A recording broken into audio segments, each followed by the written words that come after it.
by obtaining evidence, looking at social media platforms, the history of this suspect to try to determine exactly what triggered this event. Lieutenant Alvarez, thank you for taking the time to speak with us, and God bless you and your community. Thank you for watching. Click the red subscribe button below so you can get more of News Nation's fact-driven, unbiased coverage.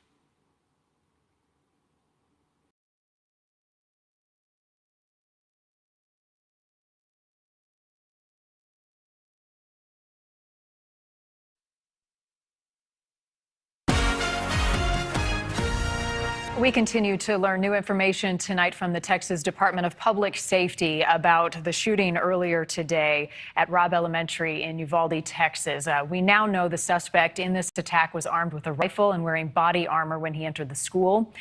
He went into the school and started firing shots indiscriminately.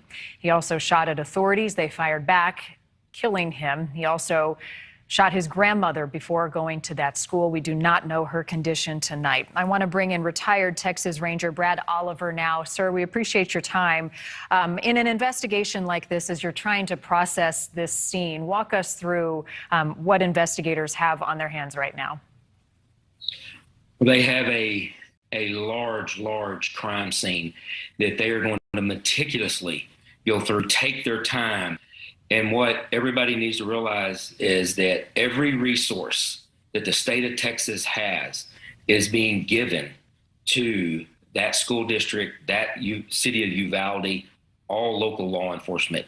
The Texas Rangers that are there involved, that are there investigating now, the crime scene unit from the Texas Ranger Division, they will work all night long, identifying all types of evidence, documenting evidence, collecting evidence. This is a huge undertaking, and we're not going to know anything for several days until we have time to meticulously process this thing. Yeah, so important to get it right. And patience is a virtue, but it's difficult not to know who was killed and who has been injured, and many families are still waiting for that answer.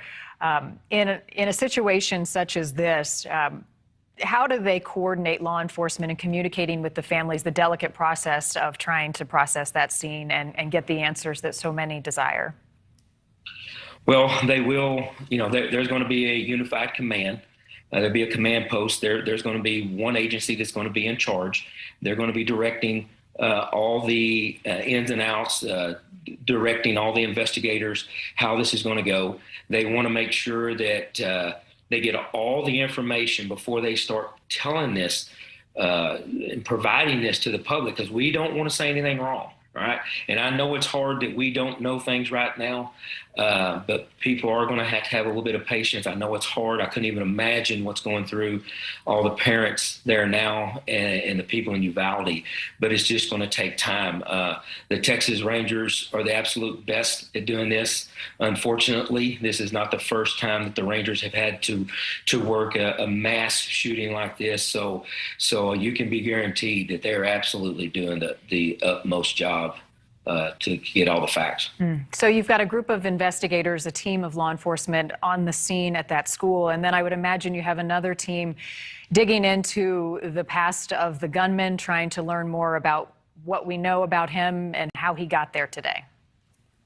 Absolutely. They will have a timeline down, and eventually there is going to be a massive report that will be completed. I don't know when that'll be. It'll be a very long time. Don't know, since you're dealing with juveniles, the law is very clear that, releasing that stuff through the public information request is not allowed. So that's clear in Texas. But there will be a huge investigation, and there's no telling how many police officers right now, law enforcement agencies and officers are there on the scene right now working together to piece all this puzzle together. And like I said, they will have different teams doing different things. They'll have the crime scene team working inside. They have the ability to get some type of counseling. It's an important, critical job. Brad Oliver, we appreciate you giving us some time tonight. Thank you, sir. Thank you, ma'am. Thanks for watching. Click the red subscribe button below so you can get more of News Nation's fact-driven, unbiased coverage.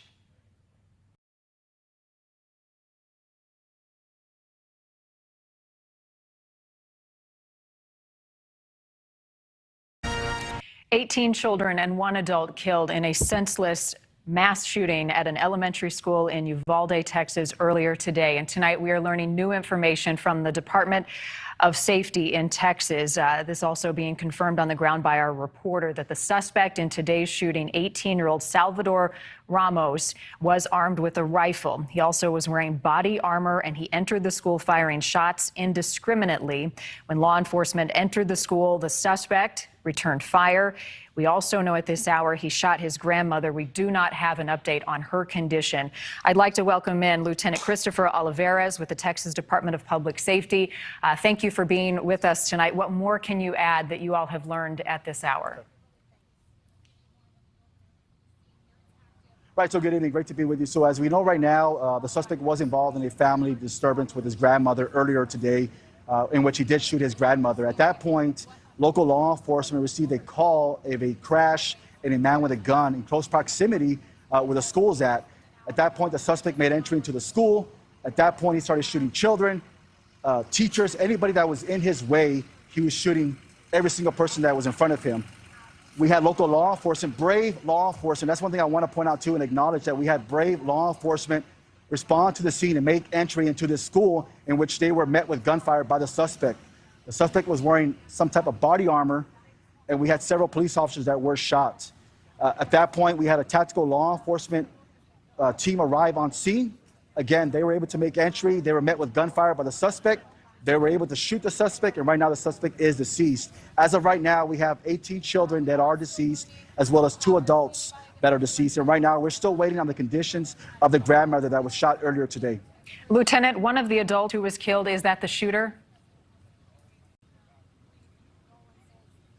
Yes, that's correct. The shooter was shot by law enforcement. As I mentioned earlier, he returned and he shot several police officers that were hit in exchange of gunfire, but the suspect is now deceased. How quickly were those officers able to get to the scene, and what is their condition tonight? Right, so as of right now, we do know they're stable. We are, this is still an active investigation. We have our Texas Rangers that are the lead investigators as far as this mass shooting, and we will continue to provide updates as we receive them. As of right now, this is still an active investigation. We're still trying to determine exactly what the motives were and also what type of rifle the suspect was using. We have FBI, ATF on scene as well, so it's a multi-agency cooperation and trying to determine this investigation in this mass shooting. What more can you tell us about the gunman and his past? Well, that's a good question. That's one thing that we're trying to determine right now. As I mentioned, it's still active investigation, and that's why we have multiple agencies, FBI, ATF, local, county, as well as state agencies on scene working together to try to determine exactly what took place and what the motives were for this mass shooting. Was there a pursuit prior to the gunman going into the elementary school before he crashed his truck? No, that's not accurate. That's not confirmed. That's why I wanted to clear that up when I mentioned it earlier, that after the disturbance with the grandmother, there was a call for a vehicle that was crashed in which they didn't see the suspect armed with a weapon. That was the initial call that led law enforcement to the school. And can you confirm, Lieutenant, that this gunman acted alone? Is that something you all have determined at this hour? That's correct. That's accurate. What about a be on the lookout alert for the community with this gunman? What more can you tell us about what the community had been informed in the warning that went out? Well, we're still trying to determine that. I mean, it's still an active investigation, as I mentioned, and that's why we have so many agencies involved together trying to determine exactly what took place, why it took place. And as we receive those updates, we will continue to provide updates as we continue this investigation. Lieutenant, what more can you share about those who were injured in today's shooting? And at what point do you expect authorities to provide the public and the media with another update on conditions and how folks are doing? Right. So what I can tell you right now, again, as I mentioned, that, I just want to praise the brave men and women that arrived on scene and actually went into this school to try to, stop any further loss of life by trying to shoot this suspect. And also the families, we have to send our prayers and our condolences to the families as well, the victims and the entire community of Uvalde right now. Right now, they need our prayers, and we're continuing to work this investigation so we can try to determine the motives, if any. How did the gunman enter the school, Lieutenant? Right. So again, we're still trying to determine all those details, as well as trying to determine actually how he was able to make entry, exactly where the shootings took place. As I mentioned, it's still active. We have our Texas Rangers that are leading this investigation right now, and I will continue to provide updates as we receive them. Do you know, are there security cameras inside the school that will help with evidence? Well, that's what we're trying to determine now. So it's a full investigation, a very thorough investigation right now that's being conducted by our Texas Rangers. And as I mentioned, once we receive that information, we will continue to provide updates. But as of right now, that's all the details I have to provide. It's still an active investigation. We want to make sure that we provide accurate information as we go through this investigation. How are the first responders doing? Our hearts go out to all of those who rushed to the scene, the heroes today. For those that you have talked to, how is everybody doing? Right, and they are heroes. That's a great point. They are heroes because this is an active shooter situation, and we understand what takes place in these active shooter situations, especially involving schools. And again, just brave men and women that showed up on scene that were met with gunfire. And it's just a perfect example of heroism by these brave men and women of law enforcement to be on the scene and to stop further loss of life. Right now, we do have multiple agencies involved. We have victim services that are here to comfort these officers, and especially the families as well, that it's a very horrific scene, especially these officers that were able to make entry and see the loss of life that was right in front of them. I want to point out to people who are watching at home, Lieutenant, we're awaiting the president addressing the nation tonight, given what has happened in your community, as families wait to be reunited with their loved ones and try to understand what has gone on. What more can you tell us about the reunification process and what you're telling families who have so many questions? Right. As I mentioned, it's still an active investigation right now. And of course, we're trying to work with our local law enforcement, or local partners, or county partners as well, to identify those victims and meet with the families as well, and also the students that were involved as well that saw this horrific tragedy that took place. So we're trying to offer as much services as possible by working together to comfort these families, these victims, and also the ones that witnessed the scene. Tell me what's happening behind you right now. I know that the investigation is ongoing. It will take a while, but the school is closed off with crime scene tape. How long do you expect investigators to be out there? And I do understand school is over for the year now. Right. I mean, our investigators are going to be here as long as possible. They're going to conduct a thorough investigation to make sure that every question is answered, and also to find out exactly why this took place. So they will be out here indefinitely until this investigation is closed, and so we can determine all the details by working with our other partners as well. All right. Lieutenant Christopher Olivares with the Texas Department of Public Safety, thank you, and to all of the authorities who are on scene trying to make sense of this. And as you mentioned, the investigation will answer a lot of our questions, but maybe not all of them. Lieutenant, thank you again. Thanks for watching. Click the red subscribe button below so you can get more of News Nation's fact-driven, unbiased coverage.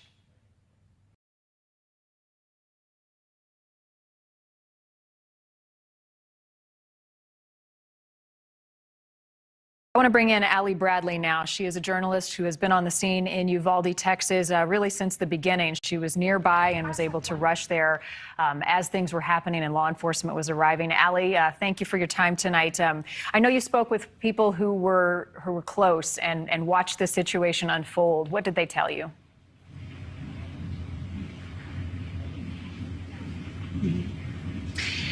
Yeah, thanks for having me on here, first of all. But they were telling me that they were watching this scene unfold. They were living right next to this situation where it happened, and they saw this shooter drive by, and they said he was speeding by, and they didn't really think much of it because they see a lot of pursuits out here. They see a lot of human and drug smuggling pursuits out here.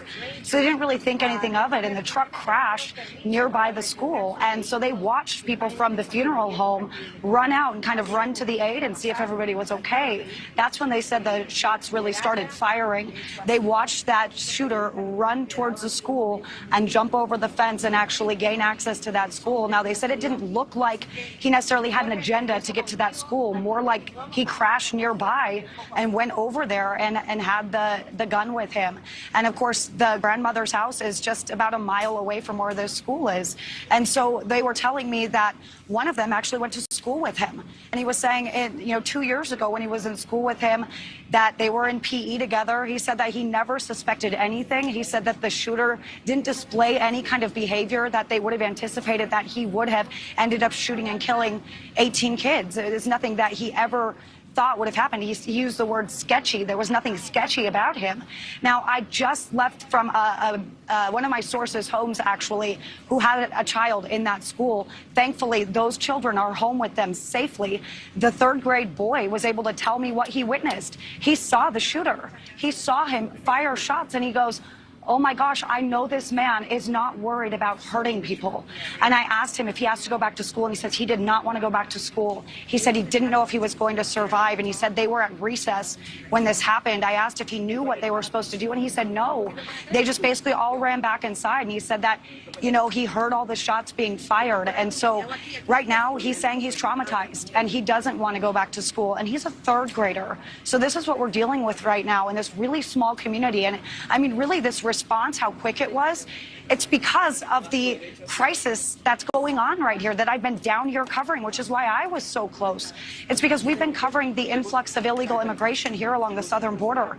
That is why so many agents were deployed out here. That is why so many people were here to respond to this crisis, and so quickly at that. Ali, you said something there that struck me because I hadn't heard it yet, that the students were at recess. So to your knowledge, based on what authorities have told you and witnesses, did this shooting happen outside or inside of the school building?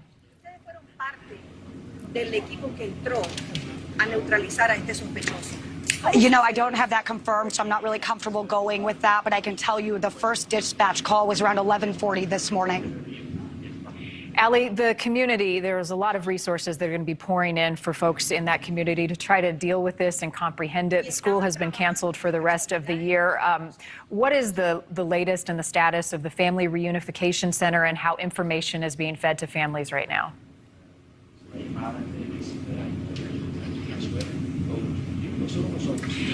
Right now, I know there are still some families looking to find their children. I mean, I was just down the street at the scene where, even closer than this, and there was a woman there looking for her niece and nephew. She had called San Antonio to see if they were airlifted there. She had called to find out if they were at the hospital here, and they still didn't know where they were less than an hour ago. And that is the latest update on that, what I have on family reunification there. Talking to investigators, it sounds like it will take quite some time to process this scene. What are you hearing from authorities who are at the school tonight on the delicate and meticulous process of trying to pull together all of the pieces of what has happened?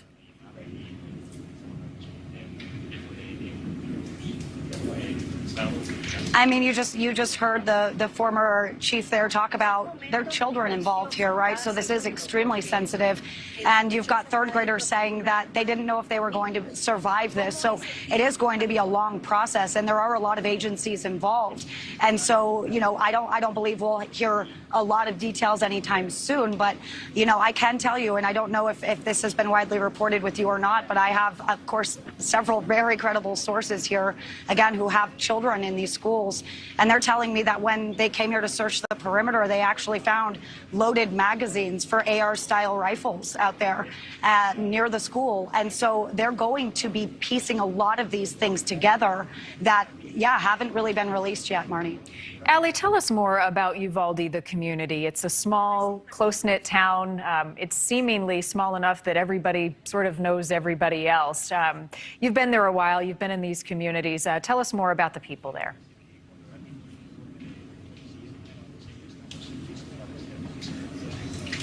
I've spent a lot of time in this community, and not ever for something like this. And this is a small community, and they do rally together, and they are all extremely concerned. And I went out to talk to the mom of that child I spoke with, not to hear her child's story. He wanted to tell me. I just went there to hug her because I just can't imagine what a small community like this is dealing with right now and reeling with at this moment. But all of these families that have been near the scene that I was speaking with, they were like, no way would this ever happen here. You know, we never would expect that. And you hear that often in these really small, tight-knit communities.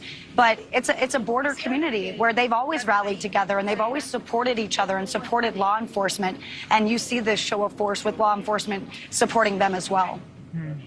Yep, a lot of people looking for that hug tonight. Allie Bradley on the scene in Uvalde, Texas for us. Allie, we appreciate that report. And just a reminder for all of you at home, we continue to... Thanks for watching. Click the red subscribe button below so you can get more of News Nation's fact-driven, unbiased coverage.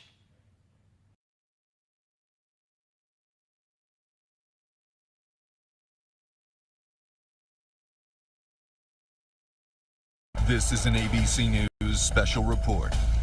Now reporting, David Muir. Good afternoon. We're coming back on the air now with continued reporting on this horrific scene unfolding in Uvalde, Texas, about 80 miles outside San Antonio. A short time ago, Governor Greg Abbott confirming the number we sadly reported on earlier.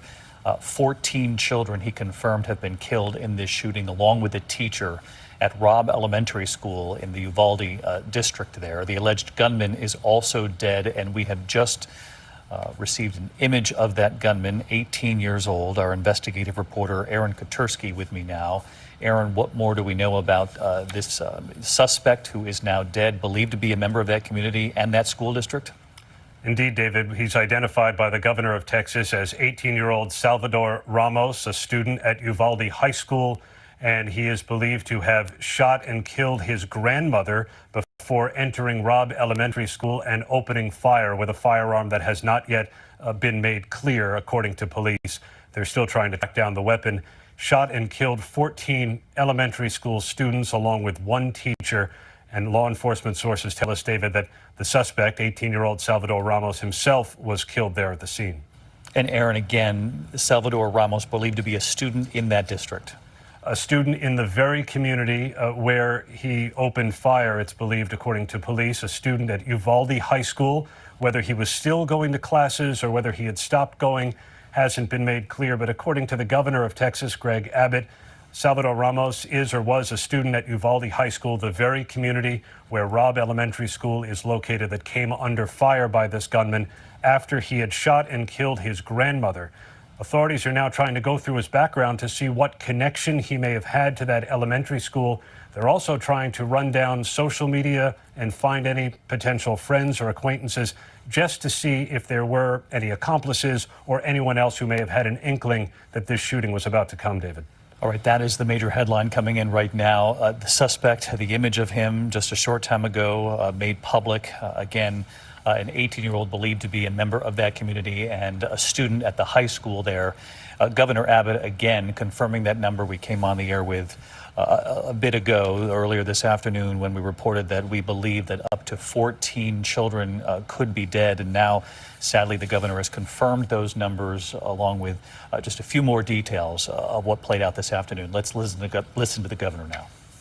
First, I want to tell you that what happened in Uvalde is a horrific tragedy that cannot be tolerated in the state of Texas. And there is swift action being taken by local law enforcement as well as the Texas Department of Public Safety. They obviously now know who the shooter was, and the shooter is no longer alive. Let me give you some details, and then I'll give you a summation about that. The shooter was Salvador Ramos, an 18-year-old male who resided in Uvalde. It's believed that he abandoned his vehicle and entered into the Robb Elementary School in Uvalde with a handgun, and he may have also had a rifle, but that is not yet confirmed according to my most recent report. He shot and killed horrifically, incomprehensibly, 14 students and killed a teacher. Mr. Ramos, the shooter, he himself is deceased and is believed that responding officers killed him. It appears that 2 responding officers were struck by rounds but have no serious injuries. The Uvalde Consolidated Independent School District Police Department is the investigating agency, and we will provide them and the City of Uvalde substantial investigative and patrol assistance. We're in the process of obtaining detailed background information on the subject, his motive, the types of weapons used, the legal authority to possess them, and conduct a comprehensive crime scene investigation and reconstruction, and identify and interview all witnesses and provide victim services and other support as needed. Victor Escalon is the Texas Department of Public Safety's South Texas Regional Director. He is on the scene, and everything that can be done will be done. In addition to that, it is being reported that the subject shot his grandmother right before he went into the school. And I have no further information about the connection between those two shootings. And the subject is reported to have been a student at Uvalde High School and is a U.S. citizen. Bottom line is this, however, and that is when parents drop their kids off at school, they have every expectation to know that they're going to be able to pick their child up when that school day ends. And there are families who are in mourning right now, and the state of Texas is in mourning with them for the reality that these parents are not going to be able to pick up their children. Our job is multifold. First, to make sure we address exactly what happened at this crime scene, and then second, to make sure we take that information and do everything that is necessary to ensure that crime scenes like this are not going to be repeated in the future, and that we're going to be able to ensure the safety and security of our schools. You were listening to Texas's governor just a short time ago confirming those awful numbers playing out this afternoon in Uvalde, a small rural town in Texas. Fewer than 20,000 people live there. Those numbers, 14 children killed.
A teacher shot and killed as well.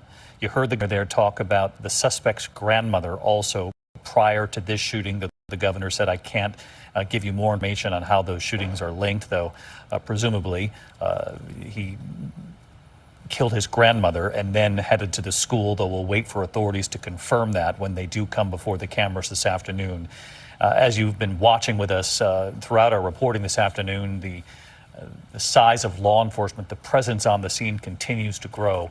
Our Maria Villarreal, who is our correspondent in Texas, is on the scene. And Maria, I know you've already interacted with so many families who are just now getting this awful news. David, it is a heartbreaking situation, and not just as a parent myself, but really as a human, as a person. And we were coming into Uvalde, and you could just feel the intensity of the situation as we were driving in. Everybody is moving quickly here. Everybody is looking for answers. Parents are frantic as we got closer to the school. And I am looking at it right now with the yellow tape all the way around it. As we got closer to the school, I saw parents running down the street towards the school. A couple of them stopped us. We spoke with one family who said they were looking for their 10-year-old niece. They had contacted the hospital. They had contacted the school.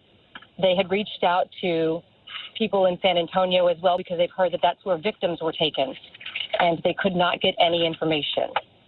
We connected them with some contacts that we have in San Antonio, and they are right now in touch with them. I got closer to the school, and I was stopped by a dad who asked if I knew how to get to the funeral because he couldn't find his 10-year-old little girl. Maria Villarreal. Go ahead. Sorry, David. I just it's a really tough situation to be here, and to see this dad, who I know is stoic in most situations. The funeral home is a few blocks from where this school is. He did tell me as of right now he was notified and was trying to find more information on Facebook. What he could tell me was he does believe the shooting happened in his daughter's classroom. That classroom is full of young children. He told me young 10-year-old children. He has not been able to confirm that information with school district officials, but he does know a number of parents have gotten together and are sharing information through group text and through Facebook posts. And he is very fearful that his daughter's classroom was the one that was targeted by this shooter. David? Just unimaginable.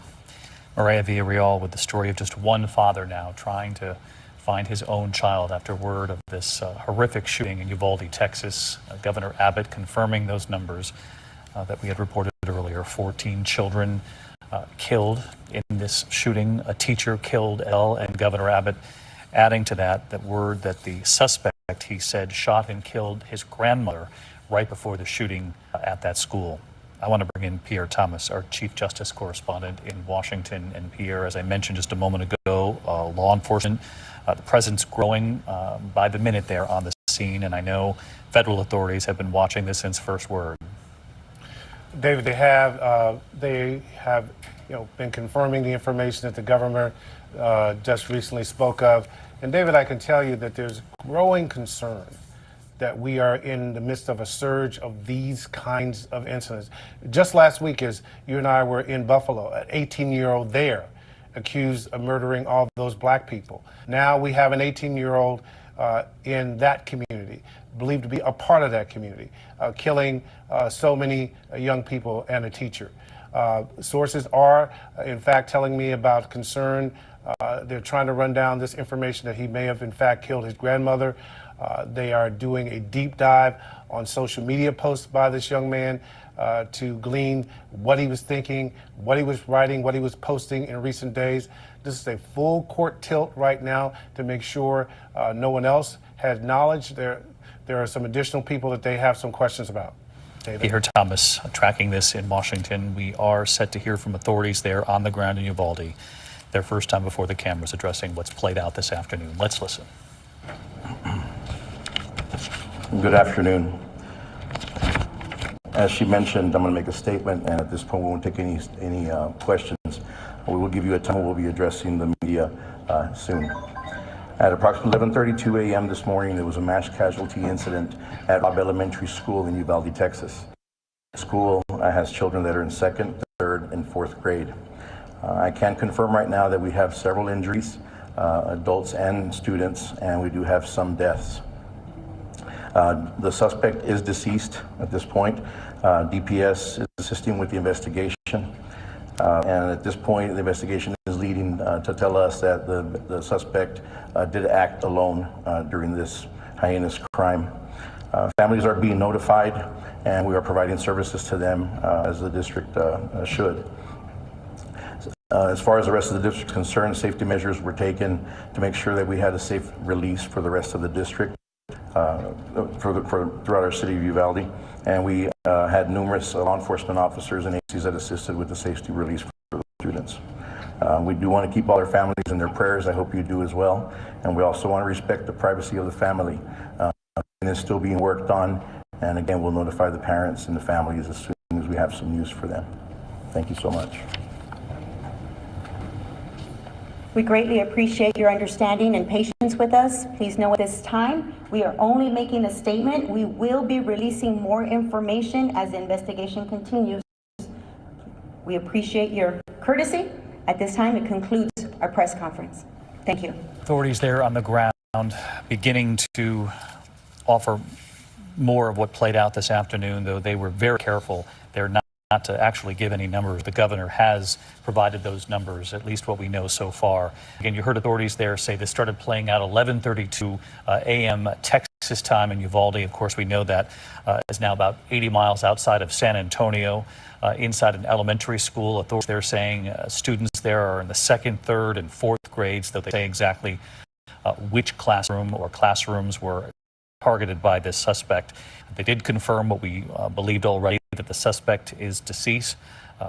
They assured the community that the suspect acted alone, that they do not believe anyone else is involved in this awful heinous crime this afternoon. Families are being notified, which we know is the pain.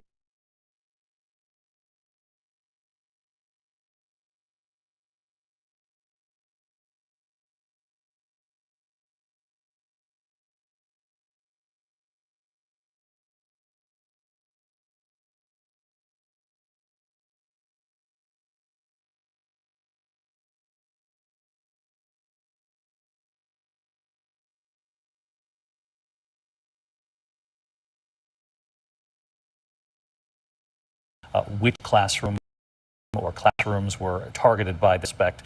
They did confirm what we believed already, that the suspect is deceased.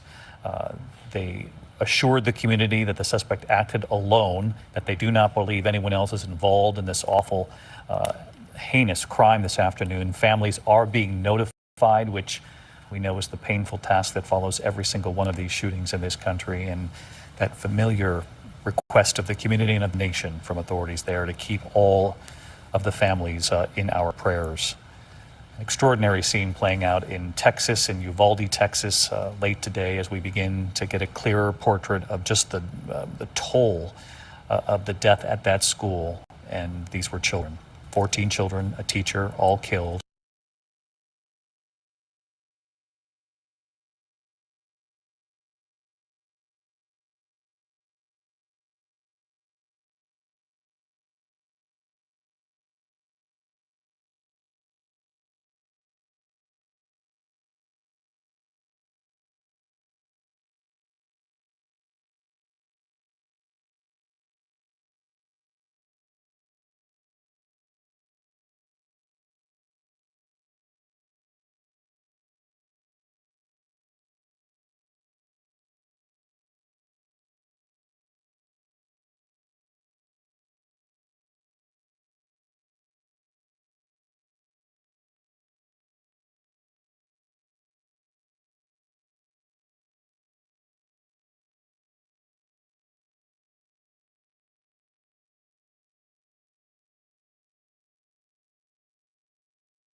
Governor Abbott confirming the grandmother of the suspect was shot and killed before the shooting that played out at the school. Unclear exactly when or how that played out, but obviously the suspect being tied to that as well.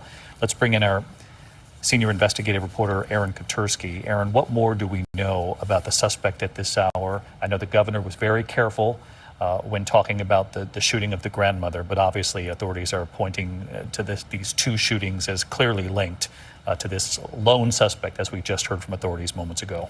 It seems they are, David. In fact, the governor said that just before the shooter entered Robb Elementary School in Uvalde, Texas, he shot his grandmother. We believe the grandmother, according to multiple law enforcement sources, is deceased.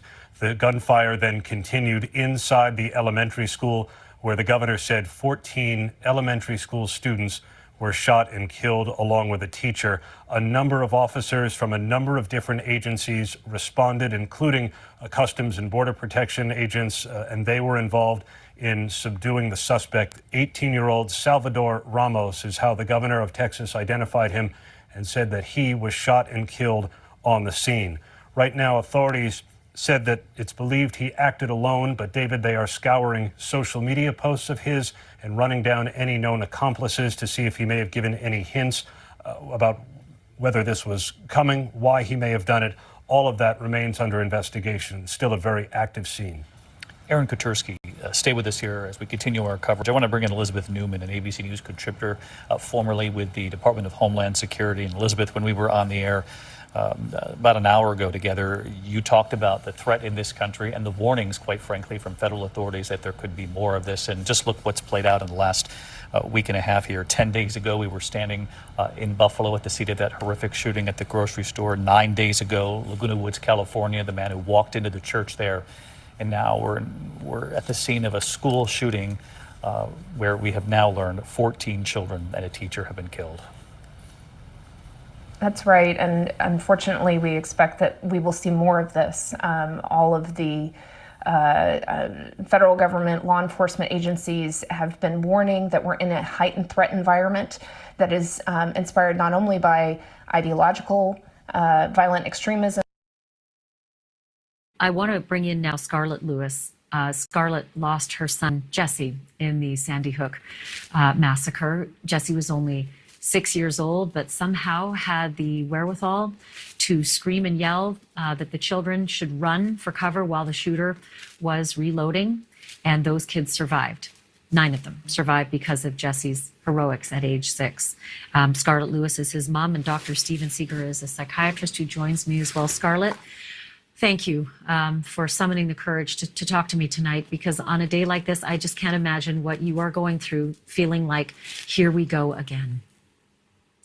I've been exactly where those parents are, and it's devastating. You don't know if you're going to survive. Yeah. Do you have any thoughts or advice? Not that they're going to hear it now, but at some point they're going to need it, on how to navigate not just the next hours and days, but the next decade, because that's where you are. I am. I'm 10 years down the road, and my advice to them is to know that you're not alone. The country grieves for you, and there will be meaning found in their loss, because we are going to be keeping our kids safe. We're going to be safeguarding their mental health and well-being. And I have hope. Believe it or not, there are things that we can do, and we will be honoring those lives collectively. Well, and I want to reiterate that your son, Jesse, at the young age of 6, somehow was able to have the knowledge and the ability to become a hero in such a calamity and save the lives of other children. Dr.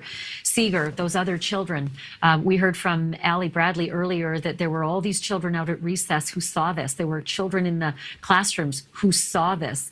These are children who are going to be survivors. What are they going to have to cope with? What are their lives going to be like? Well, it's PTSD, and it happens to kids. It can happen to anybody. Anyone who witnesses this horror is going to have to relive it. They're going to have help. They're going to have nurturing. And you can imagine, put yourself in that seat, in that school, and you're 6 or you're 7. I have kids that age. Can you imagine? And so they're going to need tons of intervention therapy, support groups, that kind of thing for these kids. They'll have it all their lives. I'm sure if you ask all the kids who are at Sandy Hook who survived, you'll never forget it. But they can get through it. But it's going to require a concerted effort on the part of the whole community to support these kids who were actually there and saw this. And like, Sandy Hook, Uvalde is a small community, and they will have to come together as well. Scarlett Lewis and Dr. Steven Seeger, thank you both. And again, I keep repeating this. I say it all the time. I'm so sad that I say it all the time, but I'm sad we've met under these circumstances, and I appreciate your wisdom. Thank you. Thank you for watching. Click the red subscribe button below so you can get more of News Nation's fact-driven, unbiased coverage.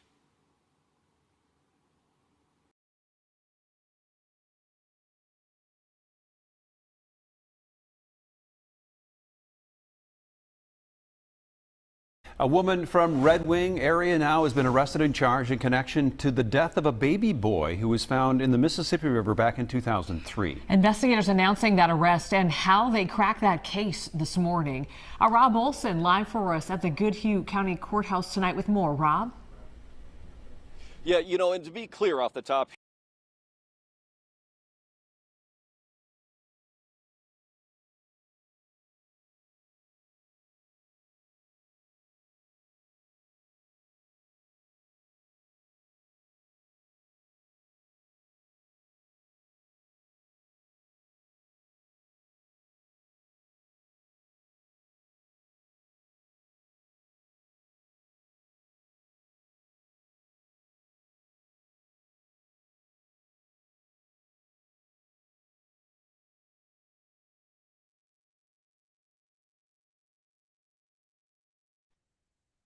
Yeah, there we go. Now I'm back. I'm gonna get off here for the night, and this has been a lot today. Today has definitely been some kind of day, nerve-wracking. Just all that just unnecessary loss of life, young life. Jeez, man. I mean, and it's disturbing to me, especially because my grandbabies are that age. You know, 7, 8, 9. My grandbabies are that age, and I just can't imagine. I feel so much for the parents, the grandparents, the siblings, the friends, but especially the parents and grandparents. Like, you send your baby to school, and then you go about your normal day, and you find out this. I mean, it has to be so unreal. I don't even think I would be able to wrap my mind around those words coming into my ears if someone were to tell me something like that. So we can get to Bakersfield another night. I just really felt like I needed to just play some of this. Just, you know, some of it's old news from earlier today, some of it's newer, but just to be, you know, in solidarity with those families, those law enforcement officers, those educators, you know, at this time, because this is a lot for anyone. And the first responders, to have to see that, to have to deal with that, images that they'll never be able to get out of their head. You know, but we'll definitely keep an eye over this over the next couple of weeks, because I really want to know what sparked this, what caused. No, my mic is not okay. I got to get another one. Yeah, I'm gonna get another one. Whenever some more donations come in, I'm gonna get another mic and an adapter so that I can use it straight with the computer instead of the setup that I've got right now, because it's kind of frustrating the way that I'm having to do this. It's really easy when I'm doing just like short lives, like the Amber Alert straight from the tablet. But when I try to do lives that involve using a computer, or if I'm doing pre-recorded videos and I've got to like record audio, it's so super complicated. But yeah, I'm working on it. I'll get it worked out here in a little bit. But yeah, I'm gonna get out of here tonight, and I will see y'all tomorrow.